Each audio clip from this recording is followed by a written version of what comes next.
Well, thank you, Governor Ducey, and thank you to the Campaign for Grade Level Reading for supporting Arizona and keeping the spotlight on third grade reading, which we know is both school readiness and making sure they're ready by kindergarten and continue on.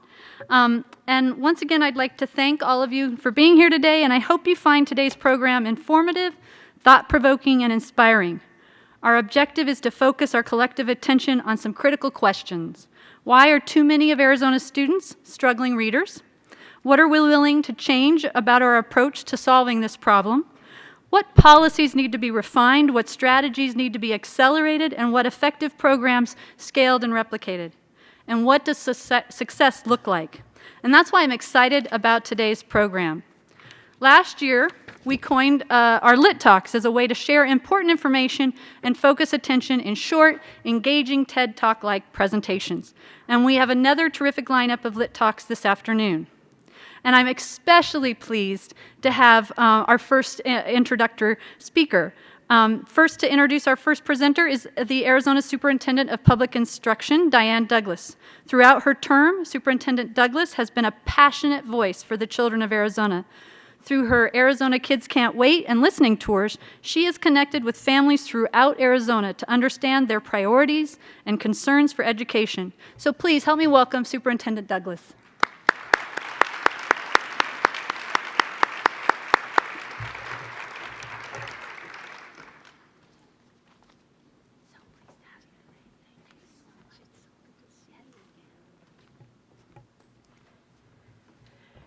Good afternoon.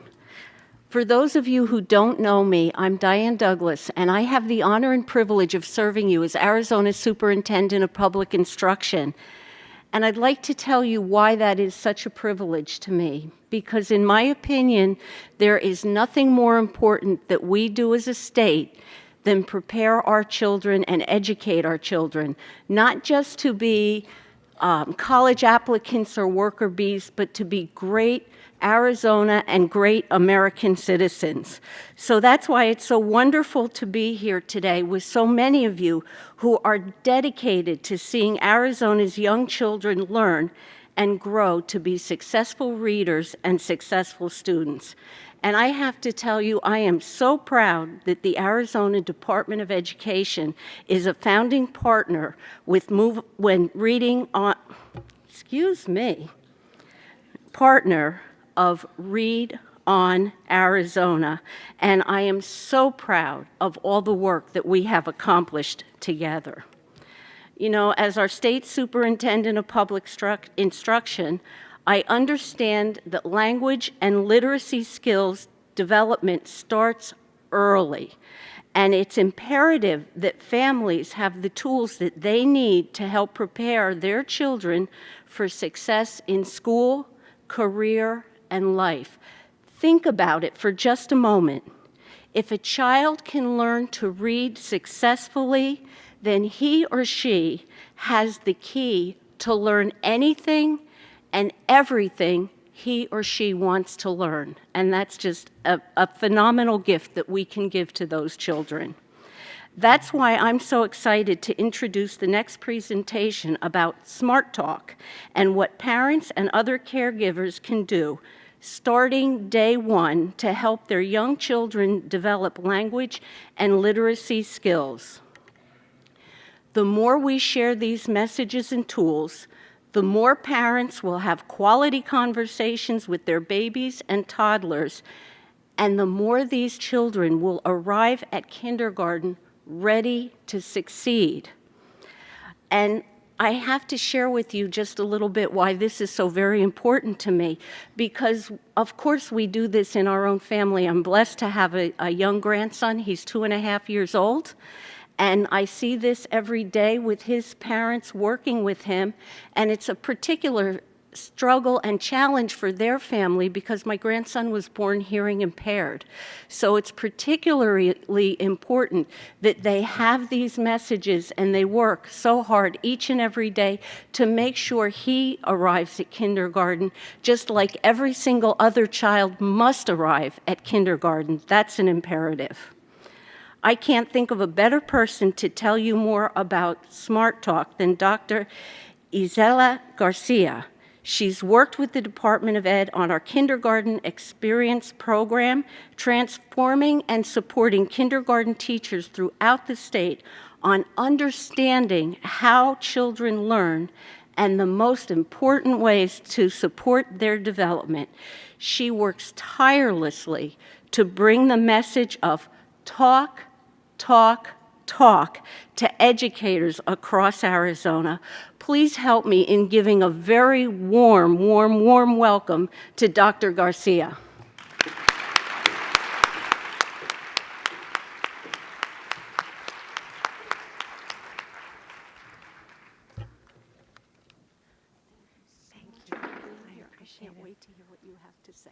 Thank you. Okay, we're making arrangements here because I'm not a podium speaker. I wanted to make sure I didn't fall off the stage because that might happen. All right, so we are here to talk a little bit about literacy and the significance of language development. We're really taking a look at what a parent can do to support these early language skills. They're so significant. So the first question we're going to start with is, why is learning to read so important? Well, we know that reading is a foundational skill that children need to succeed in school. We also know about the third grade threshold, that milestone that's so significant. And we recognize that it is a predictor of not only academic success, but also career success. To simply put it, children need to learn to read in order to read to learn. But how do kids learn to read? Now, this one isn't so easy, is it? It's the thing that we continue to work on and continue to sometimes struggle through. Reading doesn't come naturally. We don't automatically learn how to read. Reading depends on language. Language is such a significant component to literacy development. And in this picture here, a child must learn that the sounds that create the word face are associated with this very thing that she's touching, her dad's face. She must first learn the vocabulary and the knowledge before she can ever read the word face and understand what it is. So language skills come first. Now, I think that this is the most significant message of this entire presentation, even though there's lots of important things I'm going to say. But what I'd like for you to do right now is just simply say with me, language skills come first. Language skills come first. One more time. Language skills come first. And what we know is that at brain development, in terms of language skills, it happens at birth. From the very onset, a child is listening to the sounds and listening to the words. And at that time, the children is developing those foundational skills that's going to support those reading skills that we want to see for every child. These early years are critical years in their development. And it is significant to us in our work that we do to ensure that we are providing the level of support to families and caregivers to understand the significance of these earliest years, this 0 to 3. What we understand is that there's a threshold for reading, or a milestone, a significant milestone. But what we also know, and the research says this to us over and over again, that there's a profound impact of the language skills that occur in those very first years of development. That has a long-term impact in their continued growth and development in terms of language and literacy.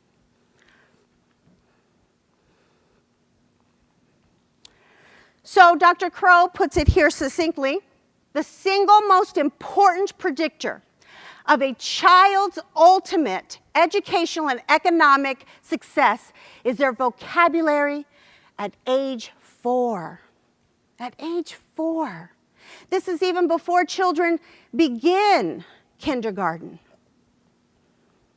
So what can we do? What can we really do? And what makes the greatest difference? Well, we know about the 30 million word gap, but what we also understand that it's not just about quantity. It's about the quality of the words and the quality of those engagements that are so significant. We also know that in the process of engaging and supporting in their language development, when the interactions support their social and emotional development, it has the greatest and most profound impact on a child's developing brain. So let's talk about these quality conversations. These are a back and forth dialogue that occurs in response to a child. Now, when a baby is a baby, they don't talk just yet. But they are communicating with us through their cries and their coos and their touches and even their facial expressions. Some of us have had babies with very strong, definitive facial expressions. And we see through all of those engagements that they are clearly communicating with us. And oftentimes, we don't engage in thoughtful conversations that are back and forth because we think they can't talk just yet. But what we understand is these back and forth conversations, even when they don't talk just yet, are having a profound impact on the developing brain. Okay? So Read On Arizona and their partners, the Department of Education, First Things First, and Expect More Arizona, have put together an incredibly fabulous public awareness campaign that really focuses on these language skills. The intent is to reach out to families, to reach out to caregivers and teachers and practitioners providing support to families of children who are 0 to 3. The intent is to help them understand how easy it is to simply engage in a way that is responsive and that is emotionally and socially connected and at the same time supports those significant language skills. So, let's talk a little bit about Smart Talk. The first step, and there's 5 steps to Smart Talk, it's an easy thing to do. It's simply understanding what to do. The first step is to describe. So to simply describe to the child what you're doing, how you're doing it, what you're seeing, and even describing to the child what they might be focusing on and what they might be doing. The second one is to ask. This is the who, what, when, why questions.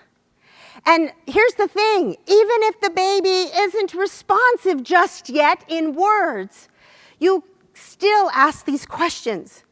It's a continual engagement of language and words, because as we do that, the child's brain is developing those neural pathways that become so significant to their later reading development.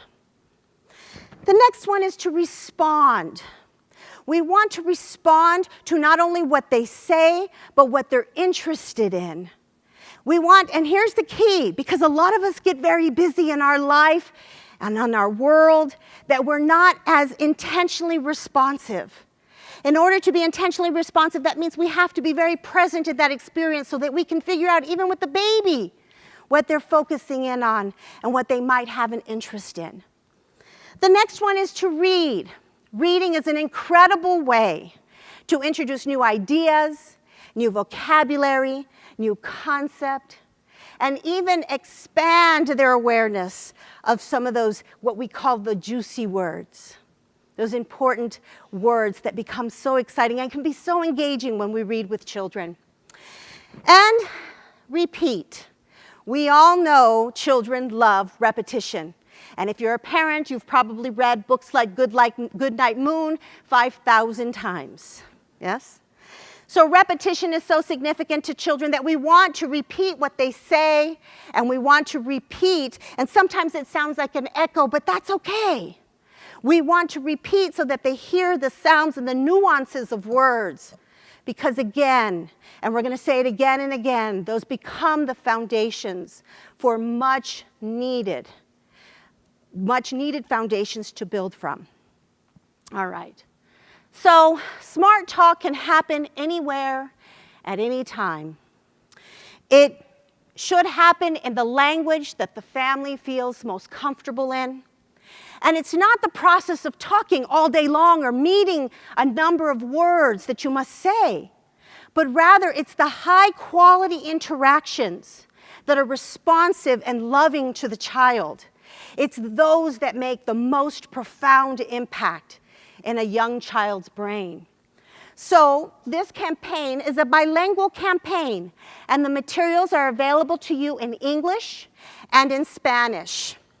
There are resources, there are print images and messaging, there's social media images that are available to you as well. And so the call to action is always the same, always the same. Make real talk an important, necessary, and committed experience in the day-to-day routines and tasks. So if you would like to read more information or download or share, please share information with families and practitioners and teachers that you are working with. Visit readonarizona.org/SmartTalk. And partners with Read On Arizona are going to be providing professional development to practitioners so that we can support the messaging of the significance of the first 3 years of language development. All right, so let's roll it. I would like to show you the first of a series of videos that are available for this particular campaign. It is an easy way to make Smart Talk part of your daily routine. Tonight, we're making What you're Smart Talk. Having back and forth conversations with your baby or toddler will help them grow to be a good reader and successful in school. Describing what you're doing as you do it is an easy way to make Smart Talk part of your daily routine. Tonight, we're making spaghetti to eat for dinner. Eat. Yeah, eat. Yummy.